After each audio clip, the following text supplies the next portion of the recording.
Hi అండి. ఈరోజైతే చపాతీలోకి, పూరీలోకి, రైస్లోకి చాలా బాగుంటుందండి ఈ కర్రీ అయితే. అదేనండి కాబోలు శనగలతో మసాలా కర్రీ అయితే, గ్రేవీ కర్రీ అయితే ఈరోజైతే ప్రిపేర్ చేసుకున్నాను. టేస్ట్ అయితే చాలా బాగుంటుంది. పిల్లలు కూడా చాలా ఇష్టంగా అయితే తింటారు. ఇప్పుడైతే రెసిపీలోకి వెళ్ళుకున్నాం. ఈరోజైతే కాబోలి శనగలతో గ్రేవీ కర్రీ అయితే చేద్దామని నైట్ అయితే నానబెట్టి కుక్కర్లో వేసి 1 స్పూన్ పసుపు 1 స్పూన్ సాల్ట్ వేసి 3 విజిల్స్ అయితే వేయించుకున్నాను. ఇదిగోండి బాగా ఉడికిపోయాయి.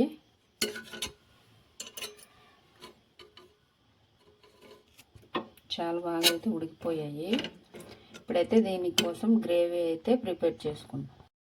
ఇదిగోండి 2 టమాటాలు, 2 ఉల్లిపాయలు, కొన్ని వెల్లుల్లి రేకులు, చిన్న అల్లం ముక్కలు అయితే తీసుకొని ఇవన్నీ కలిపి మిక్సీ జార్లో వేసుకొని పేస్ట్లో అయితే తయారు చేసుకుంటాను. మిక్సీ పట్టుకుంటాను.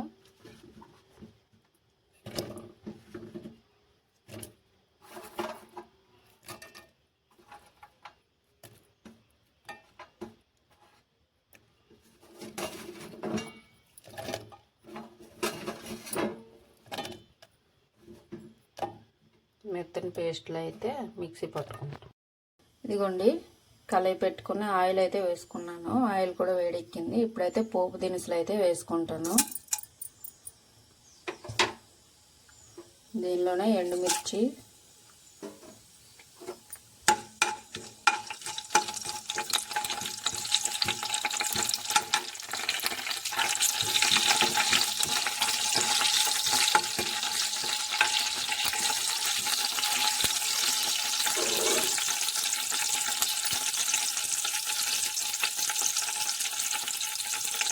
కరివేపాకు,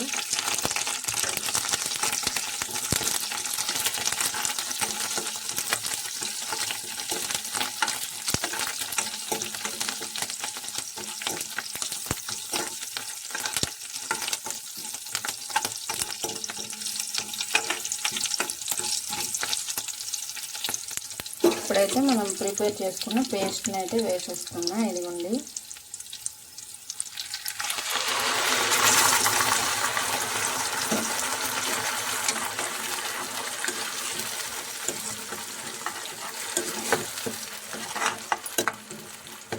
పచ్చివాసన పోయేంత వరకు వేయించుకున్నాం.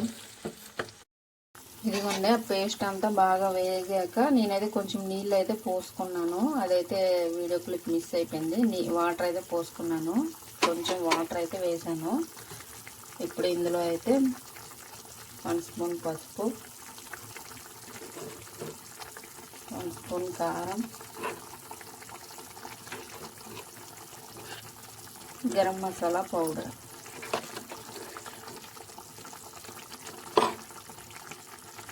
ఇందులోనే ఉప్పు కూడా వేసేస్తున్నాను.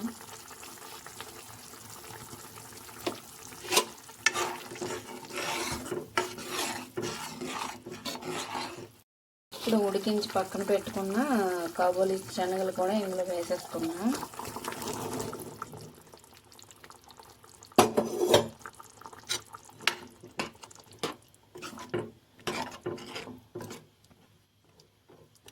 అయితే మూత పెట్టుకొని ఇంకొక 10 నిమిషాలు అయితే ఉడికించుకుంటాం. ఇదిగోండి గ్రేవీ అంతా చిక్కబడిపోయింది. థిక్నెస్ కూడా వచ్చేసింది. ఇప్పుడైతే స్టవ్ అయితే ఆపేసుకున్నా. చల్లారాక ఇంకా థిక్గా అయితే అయిపోతుంది. చాలా బాగుంటుందండి ఈ కర్రీ. పిల్లలు, పెద్దవాళ్ళు అందరూ చాలా ఇష్టంగా అయితే తింటారు. పూరీలోకి, చపాతీలోకి, రైస్లోకి దేనితోనైనా కాంబినేషన్ చాలా బాగుంటుంది. ప్లీజ్ మా ఛానల్ అయితే సబ్స్క్రైబ్ చేసుకోండి. Thank you watching.